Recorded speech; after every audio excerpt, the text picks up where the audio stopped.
Good morning everyone, welcome to Economic Times daily news analysis and explanation. So आज है 17 जनवरी and day is Monday. Cover करेंगे Economic Times को। और अगर आपने टेलीग्राम ग्रुप को ज्वाइन नहीं किया है तो आप ज्वाइन कर सकते हैं। उसके अंदर आपको सारे नोट्स, सारी न्यूज़पेपर्स की PDF वगैरह सब कुछ मिल जाता है, तो वो डाउनलोड करने के लिए आप ज्वाइन कर सकते हैं। बाकी हमने क्या स्टार्ट किया है अभी 2-3 दिनों से कि ग्लॉसरी का 3 वर्ड्स मैं आपको डेली बेसिस पे एक्सप्लेन करता हूँ। फ्राइडे की वीडियो से ही मैंने स्टार्ट किया है। तो ये ग्लोसरी की PDF भी आपको एक्चुअली टेलीग्राम पे मैंने पूरी पहले से ही अपलोड करी हुई थी काफ़ी दिन पहले। तो अभी मैंने इसका एक्सप्लेनेशन अभी टेकअप किया। अब स्टार्ट करते हैं। इसके 2-3 वर्ड्स आज देखेंगे, फिर हम एनालिसिस के ऊपर चलते हैं। अकाउंट्स पेबल इसमें फर्स्ट वर्ड है जो आज हमें कवर करना है। इसका मीनिंग बहुत ही सिंपल है। इसका मीनिंग होता है कंपनी जहाँ से सप्लायर से अपना रॉ मटेरियल लेती है या किसी भी फॉर्म के अंदर कोई परचेज़ करती है, उसके लिए अभी मनी नहीं देती है, क्रेडिट पे परचेज़ कर लेती है, तो वो अकाउंट्स पेबल हो जाते हैं कंपनी के लिए। और ये कंपनी की लायबिलिटीज़ होती हैं, तो ये कंपनी की ट्रेडिंग लायबिलिटीज़ भी बोल सकते हैं। अकाउंट्स रिसीवेबल सेकंड टर्म है, ये भी उल्टा इसका टर्म है। इसका मीनिंग होता है एक ऐसा कस्टमर जिसने कंपनी से कुछ परचेज़ कर लिया है बट उधार पर परचेज़ किया है और उसने कंपनी को वापस अभी मनी नहीं दिया, क्रेडिट पे परचेज़ किया है बेसिकली। तो ये कंपनी का असेट होता है, यहाँ से कंपनी फ्यूचर के अंदर पैसा उसको मिलने वाला है कंपनी को, इसीलिए रिसीवेबल है यहाँ पर। एक्रूअल बेसिस, तो ये काफ़ी अच्छी टर्म है, एक्रूअल बेसिस। और क्या होता है, चीज़ों को अगर आप कॉन्ट्रास्ट में देखते हैं तो ज़्यादा समझ में आती हैं। तो इसकी एक अपोजिट टर्म है कैश बेसिस। अब इसमें होता क्या है कि अकाउंट्स बनाते टाइम आप सभी को पता है कि कुछ एंट्रीज़ ऐसी होती हैं जो हमें कंपलसरीली करनी ही पड़ती हैं, और कुछ एंट्रीज़ ऐसी होती हैं जो हम क्या सिस्टम फॉलो कर रहे हैं उस पर डिपेंड करती हैं। तो ये कुछ वही सिस्टम्स के नाम है दोनों। अब होता क्या है कि जैसे फॉर एग्जांपल रेंट का एग्जांपल लेते हैं, काफ़ी क्लासिक एग्जांपल है। रेंट का एग्जांपल में हम ऐसा मान लेते हैं कि 12,000 रुपीज़ आपको अपने गोडाउन का रेंट पे करना है पूरे साल भर में, तो हर महीने का हो गया 1,000 रुपीज़। अब यहाँ पे जो आपकी स्टेटमेंट लिखी हुई है उसके अंदर 11,000 रुपीज़ आपके पे करे हुए हैं, यानी कि आपने 1 मंथ का रेंट पे नहीं किया। कुछ भी रीज़न हो सकता है, रीज़न से हमें ज़्यादा फ़र्क यहाँ पर नहीं पड़ता है। अब 11,000 रुपीज़ जो आपने पे किए हैं, अगर आप अपनी बुक्स के अंदर कैश बेसिस को फॉलो करते हैं तो आप सिर्फ उतना ही रिकॉर्ड करेंगे अपने P&L अकाउंट के अंदर या फिर अपनी बैलेंस शीट वगैरह के अंदर जितना आपने एक्चुअली में पे किया है। बट अगर आप एक्रूअल सिस्टम को फॉलो करते हैं तो इसके अंदर आप जितना एक्चुअली में पे होना चाहिए था इतना पे करेंगे, 12,000 रुपीज़। और इसके अंदर कैश बैलेंस के अंदर आप 11,000 रुपीज़ ही माइनस करेंगे, आपकी 1,000 रुपीज़ की लायबिलिटी क्रिएट हो जाएगी आउटस्टैंडिंग रेंट के नाम से। तो ये दोनों में डिफरेंस होता है। ऑब्वियस ही बात है, ज़्यादा बेटर एक्रूअल बेसिस ही होता है। इसको मर्सेंटाइल बेसिस भी कहते हैं। तो ये हमने यहाँ पे पूरा डिस्कस कर लिया है। अगर आपको कोई भी डाउट हो तीनों टर्म्स के अंदर, शायद होगा या होगा नहीं, तो भी आप बता सकते हैं, मतलब कमेंट्स के अंदर। बाकी जिस तरीके से यहाँ पे मैंने एक्सपेंसेस को बताया उसी तरीके से रेवेन्यू भी अगर आपका नहीं आया है, फॉर एग्जांपल आपकी सैलरी है वो आपकी नहीं आई है अभी तक, तो वो आपकी एक्रूअल बेसिस के अंदर आप ऐसे अकाउंट करेंगे कि वो आ चुकी है और वो आने वाली है, इसके लिए आप एज एन असेट भी उसको अकाउंट कर सकते हैं। अब हम स्टार्ट करने वाले हैं हमारे एनालिसिस से। नाउ स्टार्ट, फर्स्ट न्यूज़ से स्टार्ट करेंगे। 6 billion in 2 weeks, India incorporative bonds a big hit overseas. तो हम पे बेसिकली Jan 1 से लेकर Jan 14 तक के पीरियड की बात चल रही है सबसे पहले।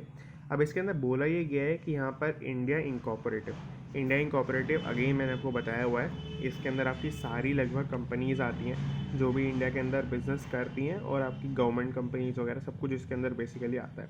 ये कोई ऐसी डेफिनेटिव टर्म नहीं है, ये एक ऐसी मीडिया वाली टर्म है यहाँ पर। अब यहाँ पर बोला ही जा रहा है कि इंडिया की जो मेजर कंपनीज़ हैं, सभी बड़ी कंपनीज़ हैं जिन्होंने बॉन्ड्स की सेल की है ओवरसीज़ मार्केट के अंदर, मतलब यहाँ पे डेट उठाया एक तरीके से ओवरसीज़ मार्केट के बाहर के इन्वेस्टर्स से, तो वो टोटल मिला के 6 बिलियन पर पहुँच गया है 2 वीक्स के अंदर अंदर। यानी कि टोटल 6 बिलियन का डेट कंपनीज़ ने 2 हफ्तों के अंदर उठा लिया है न्यू ईयर के अंदर। तो काफ़ी पॉजिटिव न्यूज़ है इंडिया के लिए। इससे ये दिखता है कि यहाँ पर इंटरनेशनल इन्वेस्टर्स को इंडियन कंपनीज़ के अंदर कॉन्फिडेंस बहुत ज़्यादा है। कुछ कंपनीज़ के अगर मैं नाम लूँ तो यहाँ पर Reliance industries, SBI, JSW, actually यहाँ पे JSW होना चाहिए, JSW इंफ्रास्ट्रक्चर, ये कुछ कंपनीज़ है जिन्होंने डेट उठाया है ओवरसीज़ मार्केट से इन 2 हफ्तों के अंदर। बाकी इसके अलावा इससे क्या हुआ, इनकी फंडिंग कॉस्ट जो है टाइटन हो गई। इसका मीनिंग क्या है, इसका मीनिंग बहुत बेसिक है कि इन्होंने यहाँ से डेट उठाया, इसलिए नहीं उठाया कि इनको अपने बिजनेस के अंदर डायरेक्टली लगाना है, इनको जो पहले इन्होंने डेट ले रखा था जहाँ से, वहाँ पर उनको रीपे करना है। तो वहाँ पे जो इंटरेस्ट जिस पे इन्होंने पहले डेट उठा रखा था और अब रीपे कर दिया है, ये जिस इंटरेस्ट रेट पे इनको मिला है, फॉर एग्जांपल वो वाई था, ये एक्स था, तो वाई और एक्स में इतना डिफरेंस है कि कंपनी को फ़ायदा हो रहा है।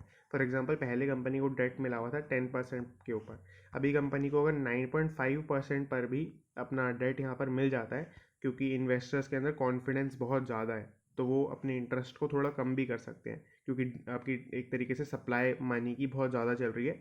सप्लाई चलती है तो जो कंज्यूमर होता है उसको बेनिफिट होता है, क्योंकि जो सप्लायर्स होते हैं वो अपने आप में कंपटीशन करने लग जाते हैं। तो उस वजह से हो सकता है कंपनी को कम इंटरेस्ट रेट पर डेट मिल गया और यहाँ पर उसको 0.5% का BPS मतलब बेनिफिट हो गया।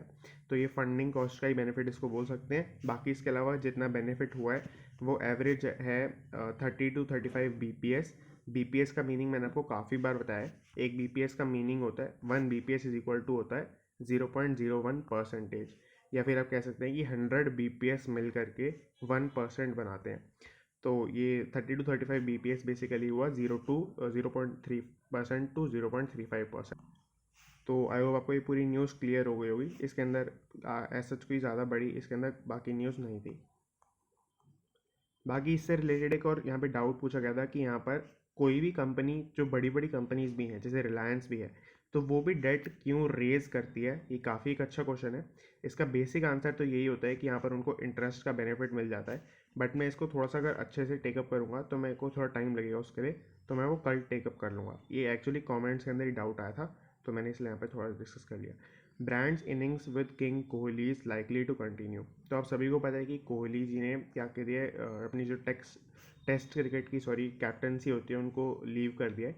तो यहाँ पर बोला ही जा रहा है न्यूज़ के अंदर, ये फ्रंट पेज पर न्यूज़ आई है कि इसके अंदर जो ब्रांड एंडोर्समेंट्स है वो अनचेंज्ड रहेंगी, उनके ऊपर ज़्यादा कोई फ़र्क नहीं पड़ने वाला है उनकी कैप्टनसी छोड़ने के बावजूद भी। अभी कुछ ब्रांड्स जैसे यहाँ पे मेंशन थे आर्टिकल के अंदर, जो मेनली उनसे एंडोर्समेंट्स कराते हैं, बेसिकली प्रमोशन कराते हैं, तो वो कुछ है प्यूमा, हीरो मोटोकॉर्प्स के अंदर बेसिकली टू व्हीलर का जो सेगमेंट है इनका, वो के कोहली उनका ब्रांड एम्बेसडर है पूरा। MRF tyres and Audi cars, ये कुछ ऐसी कंपनीज हैं जो कोहली के साथ मतलब कॉन्ट्रैक्ट के अंदर हैं। अब आगे चले तो यहाँ पर earnings bounce can offset Covid gloom. तो यहाँ पर बोला जा रहा है कि जो अर्निंग्स एक्सपेक्टेड हैं, मैंने आपको बताया था कि Q3 की अर्निंग्स जो होती हैं आपकी अक्टूबर से लेकर दिसंबर का जो पीरियड होता है, इसकी जो अर्निंग्स होती हैं वो Jan-Feb तक ही निकलती हैं, रिलीज़ होती है। अब यहाँ पर आपको सभी को पता है 1 Feb को बजट भी आने वाला है। तो ये जो जैन और फेब का पीरियड होता है वो बहुत ही ज़्यादा पॉजिटिव होता है स्टॉक मार्केट के लिए, क्योंकि अर्निंग्स आएंगी तो मतलब ऐसा तो नहीं हो सकता ना कि हर ही कंपनी की नेगेटिव अर्निंग्स आए, क्योंकि इतना ज़्यादा बिजनेस पिछले साल हुआ है तो उसकी रिजल्ट पॉजिटिव ही आएगा पॉजिटिवली। अब इसके अंदर होता क्या है कि कुछ कंपनीज़ का जिनका नेगेटिव आएगा उसको छोड़ करके सभी कंपनीज़ का पॉजिटिव जो आएगा वो स्टॉक मार्केट पे पॉजिटिव इम्पैक्ट करेगा। और अगर कोई कंपनी ऐसी है जिसका बजट में, या फिर कोई इंडस्ट्री ऐसी है जिसका बजट में, फॉर एग्जांपल मान लेते हैं कि गवर्नमेंट स्टील वाली इंडस्ट्री को क्या देना चाहती है, कुछ बेनिफिट देना चाहती है, तो वहाँ पर वो स्टील की जो सारी कंपनीज़ हैं उनका भी स्टॉक मार्केट पॉजिटिव हो जाएगा। अब यहाँ पे बोला यही जा रहा है कि सिंस अभी कोविड ग्लूम भी चल रहा है, कोविड ग्लूम मतलब थर्ड वेव की एक्सपेक्टेशन चल रही है, हो सकता है आपके भी घर के आसपास किसी को केसेस हो रखे हो कोविड के। अब इसकी वजह से क्या है कि हो सकता था कि स्टॉक मार्केट नीचे भी चले जाए, बट ऐसा नहीं हुआ है अर्निंग्स की वजह से और यहाँ पर यूनियन बजट की अनाउंसमेंट की एक्सपेक्टेशन की वजह से, दोनों चीज़ों की एक तरीके से कोरिलेशन की वजह से ये स्टॉक मार्केट जो है ऊपर ही जाने की ये एक्सपेक्टेशन लेके चल रहा है। और अगर हम देखें तो यहाँ पर कल और परसों भी स्टॉक मार्केट्स बढ़े ही हैं, मतलब जो फ्राइडे तक वाला वीक था उसके अंदर। बाकी सेंसेक्स अभी 1.7% नीचे है अपने अक्टूबर के हाईज से, मतलब अक्टूबर के अंदर अक्टूबर 19 को स्पेसिफिकली डेट को अपने निफ्टी और सेंसेक्स दोनों ही अपने ऑल टाइम हाई पर थे अभी तक के। तो वहाँ से अगर आप देखें तो यहाँ पर 1.7% तक का ही गैप रह गया है अभी सेंसेक्स में, और 1.9% का रह गया है निफ्टी के अंदर। तो ये भी काफ़ी पॉजिटिव फिगर हमें देखने को मिल रही है। बाकी इसके अंदर यही बोला गया है कि यहाँ पर कॉर्पोरेट अर्निंग्स और यूनियन बजट की अनाउंसमेंट को लेकर के स्टॉक मार्केट पॉजिटिव रह सकता है। और यहाँ पे अगर मैं आपको एक बहुत ही थोड़ी इंटरेस्टिंग सी बात बताऊँ, तो जब बजट अनाउंस हो रहा है तो CNBC के ऊपर स्पेशली क्या करते हैं वो अपने पूरे प्लेटफॉर्म को 2 पार्ट्स में डिवाइड कर देते हैं, अपनी पूरी स्क्रीन को जो आपको चैनल के ऊपर दिख रही होती है। तो उसके अंदर क्या होता है, एक साइड होता है कि क्या क्या बजट के अंदर अनाउंसमेंट्स हो रही हैं, और एक साइड दिख रहा होता है कि जैसे किसी इंडस्ट्री के बारे में बोला कुछ बजट के अंदर, तो उस इंडस्ट्री के कुछ मेजर स्टॉक्स के ऊपर कैसे कैसे इम्पैक्ट पड़ रहा है, तो वो साथ साथ वो काफ़ी इंटरेस्टिंग लगता है देखने के अंदर। तो वो हो सकता है कि आप अगर आप टाइम हो आपके पास तो उस दिन आप देखें ज़रूर इसको। आगे चलते हैं। L I C is working to include Q3 result in IPO और प्रोस्पेक्टस। तो बेसिकली ये बहुत ही छोटी न्यूज़ है। मैंने आपको बताया कि Q3 रिजल्ट्स के बारे में मैंने काफ़ी बार बता दिया एक्चुअली। तो इसके अंदर ये बोला जा रहा है कि जब LIC अपना IPO प्रोस्पेक्टस फाइल करेगा तो उसके अंदर Q3 के रिजल्ट्स को भी इंक्लूड कर देगा। बस ये न्यूज़ है। तो इसके अंदर मेरे को नहीं लगता कि कुछ यहाँ पर समझाने वाली बात है। आर्टिकल के अंदर मेंशन ये किया गया है कि ये बात इसलिए मेंशन की जा रही है Q3 के रिजल्ट्स, ताकि यूएस के कुछ इन्वेस्टर्स को, यूएस के ज़्यादा से ज़्यादा इन्वेस्टर्स को अट्रैक्ट कर सके कंपनी इन्वेस्टमेंट। तो आई होप ये आपको क्लियर हो गया होगा। Physical crude oil market stems ahead after Omicron blip. तो यहाँ पे वही सेम बात है कि ओमिक्रॉन के चलते हुए भी यहाँ पर फिजिकल क्रूड ऑयल की डिमांड बहुत ज़्यादा बढ़ रही है। ओमिक्रॉन इतना डिसरप्टिव नहीं है। इस एक्सपेक्टेशन के ऊपर क्रूड ऑयल के फ्यूचर्स क्या होता है? फ्यूचर्स मैंने आपको बताया था यहाँ पर। मैं एक बार वापस से थोड़ा सा ब्रीफ में एक्सप्लेन कर देता हूँ। ये एक कॉन्ट्रैक्ट होता है। ये आप किसी सेलर के साथ कर सकते हैं जो आपको मतलब बेसिकली अग्री करे। इसके अंदर आप क्या कर सकते हैं कि कोई भी कमोडिटी है उसका आप आज का प्राइस के ऊपर आप उसको फ्यूचर में बाय करेंगे या फ्यूचर में आज के प्राइस के ऊपर सेल करेंगे। ये आप कॉन्ट्रैक्ट अभी एंटर कर सकते हैं। ये फ्यूचर्स कॉन्ट्रैक्ट होते हैं। अब यहाँ पर क्रूड ऑयल के फ्यूचर्स ही 10% अप चले गए हैं जनवरी 1 से लेकर अभी तक। तो ये इस तरीके से है यहाँ पर। तो यहाँ पर एक्सपेक्टेशन वही है कि कोविड उतना डिसरप्टिव नहीं है, तो डिमांड फ्यूचर के अंदर बढ़ने वाली है, क्योंकि अभी तक डिमांड बढ़ती हुई ही लग रही है।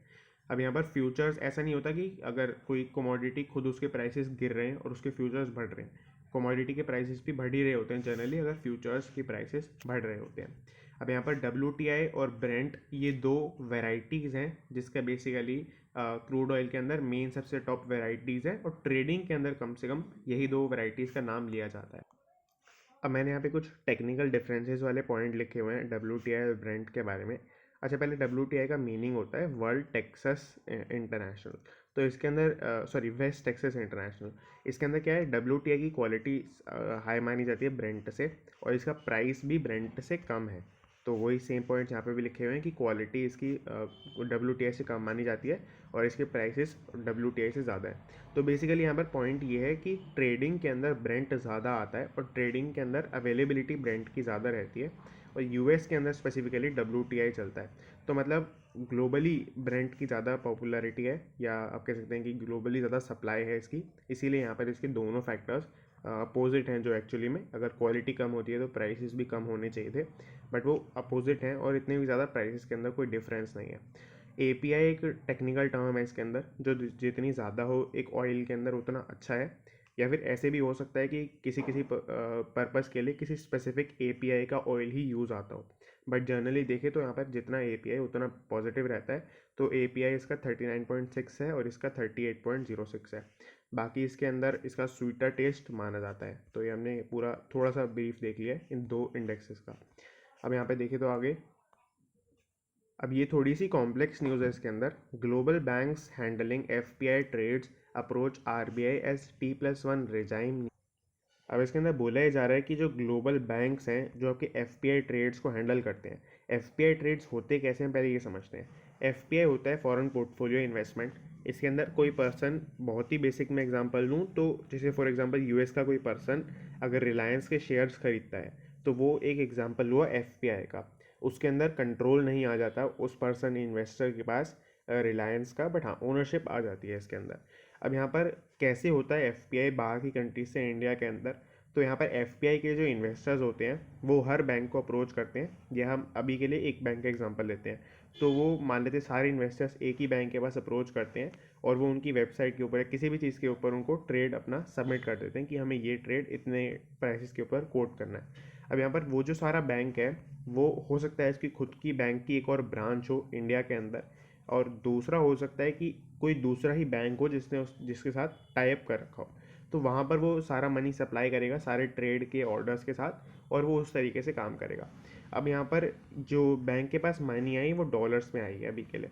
अब ये जो बैंक है वो उन सारे ट्रेड्स को एग्जीक्यूट करेगा और स्टॉक मार्केट स्टॉक एक्सचेंजेस से यहाँ पर डील कर रहा होगा। अब यहाँ पे आपको ये बहुत बेसिक सी बात है कि जो स्टॉक मार्केट या स्टॉक एक्सचेंज पैसा लेगा वो आईएनआर के फॉर्म में ही लेगा, वो डॉलर्स की फॉर्म में अपना पैसा नहीं लेगा, क्योंकि बेसिकली वहाँ पर आईएनआर में ही अपने प्राइसेस को कोट करता है जो स्टॉक मार्केट है वो।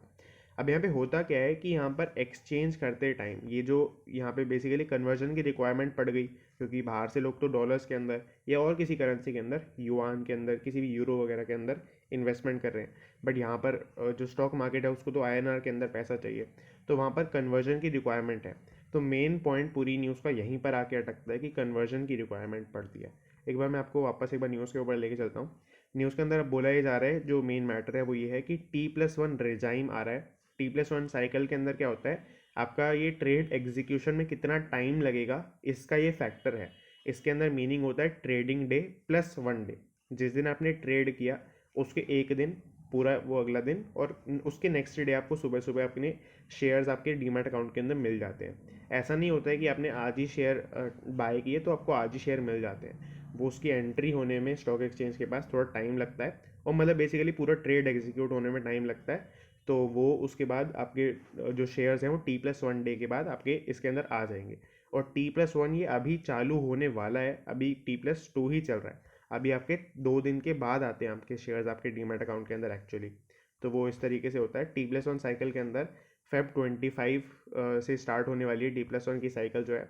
इसमें होगा क्या, बेसिकली इंडियन मार्केट्स काफ़ी ज़्यादा एफिशिएंट बन जाएंगी, क्योंकि यहाँ पर एक दिन का वो पर ट्रेड कम टाइम ले रहे होंगे एग्जीक्यूट होने के अंदर।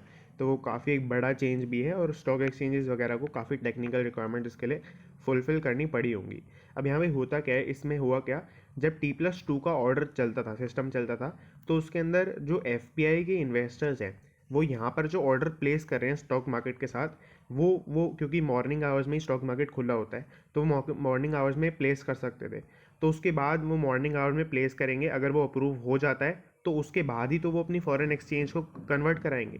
उसके बाद का टाइम हुआ इवनिंग का, तो इवनिंग के अंदर फॉर एग्जांपल वो नहीं करवाते कन्वर्ट, क्योंकि इवनिंग के अंदर जो फॉरेक्स मार्केट है वो भी इलिक्विड हो जाता है। हालांकि ऐसा नहीं है कि वो बंद हो जाता है, वो खुला रहता है, बट उसके अंदर बहुत ही कम लोग पार्टिसिपेट कर रहे होते हैं, क्योंकि सुबह सारे मार्केट खुले रहते हैं, तो जनरली लोग सुबह ही सब चीज़ें कर रहे होते हैं, तो इसलिए वहाँ पर लोग रात को नहीं कर रहे होते हैं। अब यहाँ पर वो नेक्स्ट डे मॉर्निंग में करा सकता था करेंसी को एक्सचेंज, या फॉरेन करेंसी को कन्वर्ट करा सकता था, एक ही बात है। अब यहाँ पे हुआ क्या, T+1 डे के अंदर वो आज ऑर्डर प्लेस करेगा, वो उसके पास आज तक का ही टाइम है, तो उसको करेंसी को एक्सचेंज कराना पड़ेगा, इवनिंग में ही कराना पड़ेगा। तो ये बेसिकली एक डिफरेंस क्रिएट हो गया T+2 और T+1 के अंदर। स्पेसिफिकली अगर हम FPI की बात देख रहे हैं तो ये मेन डिफरेंस यहाँ पर क्रिएट हो गया। इसकी वजह से जो कन्वर्जन की रिक्वायरमेंट है यहाँ पर डिस्प्यूट क्रिएट हो जाता है। अब यहाँ पर जो बैंक्स है या IBA है, IBA मतलब international sorry Indian bank association, उसने काफ़ी सारी डिमांड्स करी RBI को कि यहाँ पर हम कैसे कन्वर्ट करवा पाएंगे, या तो हमें एक फैसिलिटी दो कि आप हमसे ख़रीद लोगे सारे जितने भी हमारे डॉलर्स हैं, बट वो RBI के लिए भी फिजिबल नहीं हो पाएगा। मतलब अभी इसका कोई डिसीजन पेंडिंग है, तो ये जब आता है तो हम डिस्कस कर लेंगे। बाकी मेन डिस्प्यूट यही है कि यहाँ पर करेंसी मार्केट इलिक्विड हो जाता है, तो FPI ट्रेड्स एग्जीक्यूट ढंग से नहीं हो पाएंगे। इसी वजह से इसका एक्सपेक्टेशन, या आप कह सकते हैं इसका रिलीज़ जो है Feb 25 तक रखा है, ताकि इसका कुछ वे जो है यहाँ पर फिगर आउट हो जाए। अगर ये नहीं हो पाता है तो हो सकता है कि इसमें डिले भी आपको देखने को मिल रहा हो। Landmark Cars plans to take the IPO route to raise over 800 crore. तो लैंडमार्क कंपनीज या लैंडमार्क कार्स की जो कंपनी है पूरी, ये TPG बैक्ड है। TPG बैग मतलब TPG इसके अंदर काफ़ी बड़ा एक इन्वेस्टर है, काफ़ी वैसे भी बहुत बड़ी इन्वेस्टमेंट फर्म है TPG अपने आप में। इसके अंदर ये बिगेस्ट सेलर है इंडिया के अंदर काफ़ी सारी प्रीमियम कार्स के ब्रांड्स का, जिसके अंदर मर्सिडीज़ बेंज आती है, वोल्क्सवैगन आती है, होंडा, फिएट, और एक क्राइसलर भी इसके अंदर आती है, वो मैंने मेंशन शायद नहीं किया इसके अंदर। तो ये हुआ यहाँ पर। अब इसके अलावा इसको क्रिटिसाइज़ बहुत ज़्यादा किया जाता है, क्योंकि इसने BMW के साथ कॉन्ट्रैक्ट नहीं में एंटर कर पाए, क्योंकि वो वन ऑफ द मतलब मेजर कार्स है जो यहाँ पर इसके पास नहीं है इसी कंपटीशन के अंदर। तो वो चीज़ है इसके बारे में। लैंडमार्क कार्स की जो कंपनी है वो काफ़ी टाइम से ये था कि वो अपना डेट रेज करेगी या ये सब करेगी, बट अपने एग्जिस्टिंग डेट को रीपे करने के लिए वो IPO के रूट को ले रहे हैं। तो बेसिकली ये वो यहाँ पर। अब इन्होंने रिसेंटली ये भी स्टार्ट अपनी EV भी सेल करना स्टार्ट कर दिए, इलेक्ट्रॉनिक व्हीकल्स जो हैं, और ब्रांड है BYD इनका, मतलब इनके साथ इन्होंने कॉन्ट्रैक्ट में एंटर कर चुके हैं। ये मुंबई और NCR में इनका सेल इसका चालू हो गया है। तो आई होप ये आपको, ये तो बहुत बेसिक न्यूज़ थी, तो ये आपको क्लियर हो गई होगी। अब इसके अंदर आगे चलते हैं। Centre looks to trim subsidy bill. तो यहाँ पर बेसिकली जो सेंटर है अपनी बजट के अंदर क्या करने वाला है कि यहाँ पर कुछ जो सब्सिडी बिल है, सब्सिडी बिल का मीनिंग हुआ बेसिक कि वो कितनी कितनी सब्सिडी किस किस सेक्टर के अंदर किस किस काम के लिए देने वाला है। तो उसके अंदर हो सकता है वो सब्सिडी अपने बिल को थोड़ा ट्रिम कर ले, थोड़े वहाँ पे अपना कट शॉर्ट कर ले अपने एक्सपेंडिचर को। वो उसने क्या किया है सेंटर ने, अच्छा सेंटर का मीनिंग होता है सेंट्रल गवर्नमेंट, तो अगर किसी को मतलब एक्सप्लेन ये नहीं हो रहा हो तो पेगिंग उसने पेग कर दिया है फूड और फर्टिलाइज़र की सब्सिडीज़ को 2.06 लाख करोड़ और 90,000 करोड़, मतलब ये रिस्पेक्टिवली है। तो फूड के लिए 2.06 लाख करोड़ और फर्टिलाइज़र के लिए 90,000 करोड़ रुपीज़ पे उन्होंने पेगिंग कर दी है। पेगिंग का मीनिंग होता है कि मोर और लेस इतना ही रहेगा हर साल के लिए, और यहाँ पर मतलब बढ़ेगा नहीं, पहली बात। तो दूसरी बात, उतना ही बढ़ेगा जितना इन्फ्लेशन आ रहा है, तो मतलब जितना इन्फ्लेशन आ रहा है उतने से ही यहाँ पर इंक्रीज हो रहा होगा। ये यहाँ पर पेगिंग का मीनिंग कॉन्सेप्ट होता है। टोटल सब्सिडी बिल इन्होंने बोला है कि यहाँ पर 5.35 लाख करोड़ से लेकर 5.45 लाख करोड़ के बीच में यहाँ पर होने वाला है। ये बेसिकली सारी एक्सपेक्टेशंस है। ये काफ़ी सारी तो वही होती हैं कि जो गवर्नमेंट के ऑफिशियल्स खुद अपनी अपनी स्पीचेस वगैरह में अभी बोल रहे होते हैं, या फिर कुछ होती हैं जो एक्सपर्ट्स ने आके बीच में बोली हैं।